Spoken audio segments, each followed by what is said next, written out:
Welcome back to Allison Customs Project Car TV. Today I'm working on Randy's C-10 again. And what we need to do, the reason I've removed this rear cross member, is we need to get a fuel tank in here. And his thought was that the fuel tank would slide in and set on top of these rails and this rear cross member would be removable. I've done some measuring and calculating, and if we put the fuel tank towards the back where he was thinking, we're going to run into a cross member under the bed. And it's been modified before on this particular bed, but it's still not enough to clear a fuel tank, or the fuel tank he wants to use. So my intention or idea is to move it all forward and get it to where most of the fuel tank is ahead of this cross member. And there's a nice dip in the back of that fuel tank to clear the cross member, and then but we're going to have to go underneath the frame. So I'm going to go ahead and get the fuel tank set up under here, and I'll mock up my cross member on the bed so that we can all see that. And then my idea is to mount the tank underneath, bolt it into the frame, but have it sitting on a basically a piece of angle iron up here in the front. Have the front lip sitting on that, and then have another cross member in the back on this bottom rail.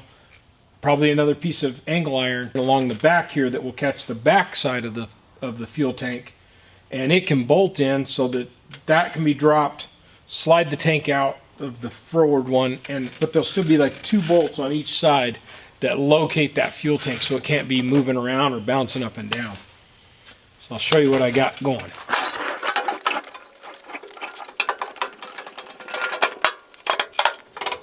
So basically this is my idea here. And I think this tank is out of a later model Suburban. I believe it's a 40-gallon tank. I kind of would like to use a 69 Camaro tank and mount it below, but they're quite a bit wider, so some people don't really like the way that looks. But I think this is going to get the most clearance underneath the truck that we can get without putting the top of this into the bottom of the bed. The nice thing is if he decides to change tanks and we go to a fuel injected version, which would just have a larger hole that's more centered, everything is basically the same if I remember correctly. The idea is that's about where the tank's going to go. We've got some markings here on the frame that show me where the cross member is. And now this bar represents, like this front corner down here on the bottom would represent the same cross member. So it's like 1.5 inches wide this way, but this corner would be in the same place, and I've got plenty of clearance here. I thought we could do like Randy was thinking and slide this in on top of this frame rail and let it sit on there. The problem is you need something then for the top of the tank to push against, so you can use something like the factory straps. And that won't work. You could try bolting it down to the frame,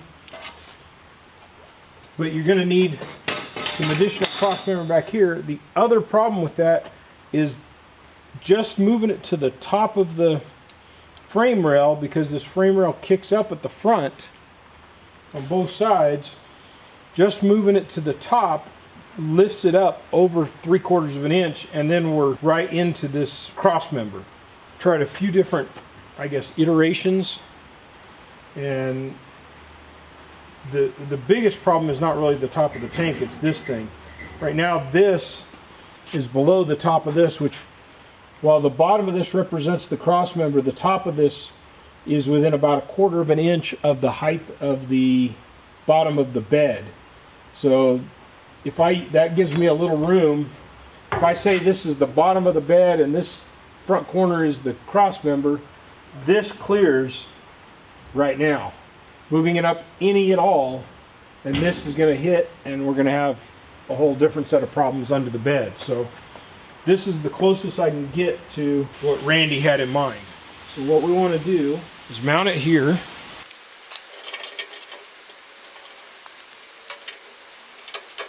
And then I want to pull the tank back as far as I dare towards this cross member, just to give myself a little room on the shocks. This tank is not quite square. A square, you know, it's not quite a rectangle.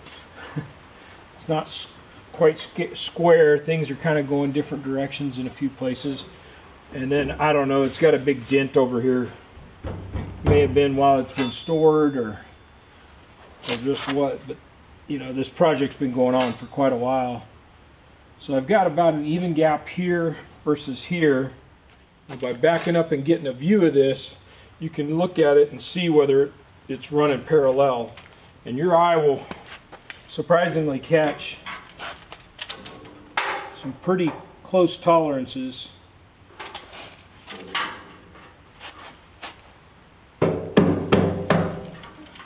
I went out and made myself a piece of angle iron. Well, I bought a piece of angle iron and I cut it down to what I needed. So this was 1.5 inch by 1.5 inch angle.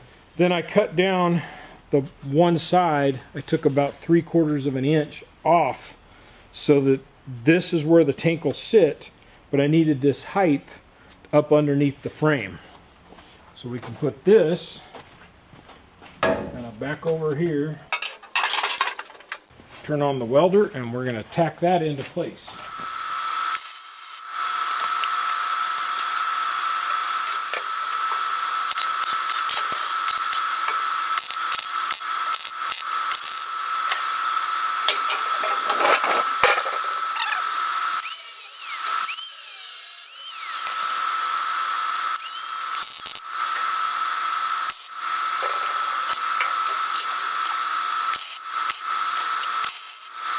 Now you can see that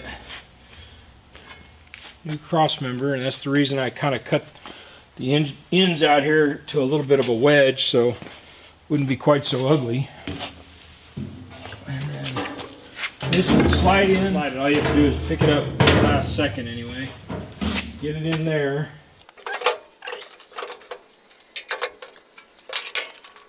So then we can make another cross member here, and that one can just bolt in. So what I'm thinking is we could use something like this, which is 3/4 by 3/4 angle. We cut it, say that long, outside of the frame, and then just cut the top flange off for the part that would be underneath the fuel tank, or underneath the frame, and then this can hold the fuel tank. And it'll give it just a lip back here so the tank can't slide backwards. Although, once I put those other two bolts in on each side, it can't slide backwards anyway. Which would mean we could just use a piece of flat bar. I think that's a better idea, is just use a piece of flat bar across there. One bolt on each side. There's 2 bolts going to be on each side for the fuel tank. It ain't going anywhere with 6 bolts in it.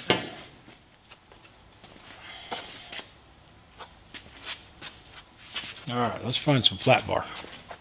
Well, the only flat bar I have, or the narrowest I have anyway, is 1.5 inch by 1/8.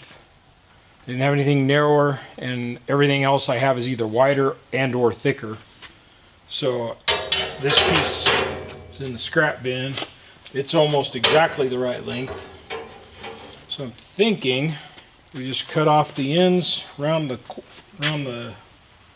corners off, drill 1 hole in each side, so we can run a 5/16 bolt through there, and then we'll clamp it in place and drill up through it. We can drill our 2 fuel tank holes on, or fuel tank bolts on each side as well. And then I think what we'll do is, with all the holes drilled, we'll come back, take the tank out, and we'll weld a nut to the inside of the frame in all 6 places, so that you're not trying to get a wrench back up in there when you're working on this thing. So yeah, let's get this cut to length.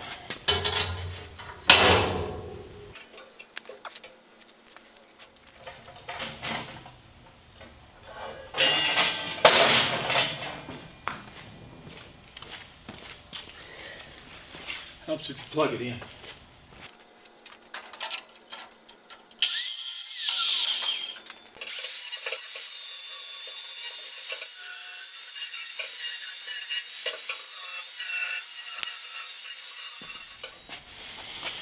So we go put a hole in there on each end. All right, so we've got all 6 of the holes drilled. All my bolts are out in another shop, so and it's 10 to 30 at night, so I don't want to go dig around in the dark. We'll get this, we'll have to drop this and take a wire wheel and clean out the inside of these C channels so that when we put the nuts in there, once we get everything snugged up, we can just put a little tack weld on it, drop the tank a 3rd time, and then weld them in so that they're there for good. And then I've already welded in, well, I thought I had. Maybe I've welded them onto the cross member. Welded in a few nuts on this this rear cross member, and I've got a couple more I need to weld onto it as well. And then this will be done. They'll have to figure out their plumbing and all that, but this tank will be mounted. It's very secure, and it's not going anywhere. And that's just with 2 vice grips holding it, so I think I'm very content with it. And so once you add 40 gallons at 6.66 pounds per gallon, that's 240 and 24, 264, 270, probably by the time you round up, 275 pounds of fuel that'll be in the tank. That'll help settle some of this back down to the right height, along with once we get the bed on it. So I'm going to leave that for tomorrow. 6 bolts, welding those nuts on, putting the cross member back in. See you in the morning.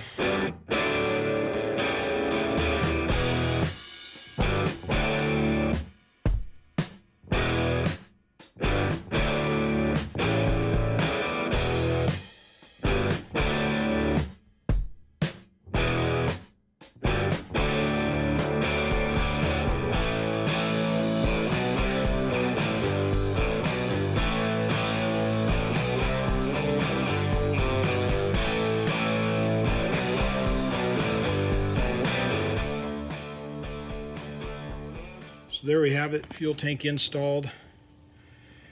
Hangs lower than I would like, but you notice it's higher than the shock mounts and even the differential. Put this down there a little bit more. And a big chunk of that, if we paint it black, a big chunk of that'll be hidden by the roll pan, and then if we paint it black, the rest of it will be kind of just disappear into there. So I think it looks pretty good. Well, that's it for the fuel tank install on the 67 to 72 Chevy, actually GMC. It's got a GMC grill and headlights. So with all that fuel tank mounted, and you've seen what it looks like with the bed on now. Yeah, and that fuel tank inlet is on the inside of the frame, but it's right about here in the body. So it's right about here on the body, but it's inside the frame rail, which means it's also between the wheel wells, I guess is what I'm trying to say. I could either come up straight up through the floor with it, or, you know, put basically another 45 or 50 degree angle on it and come straight up, and you could fill through the bed. Or we could extend it out and bring it out and put a panel in the side of the bed. That's totally up to Randy and what he wants to do with it. But that part's a project for another day. So again, thanks for watching. Hope you learned something, liked what we were doing, and saw how to use it on another one of these fuel tanks. Like I said, that one's from a Suburban. And we'll see you again next time on Allison Customs Project TV.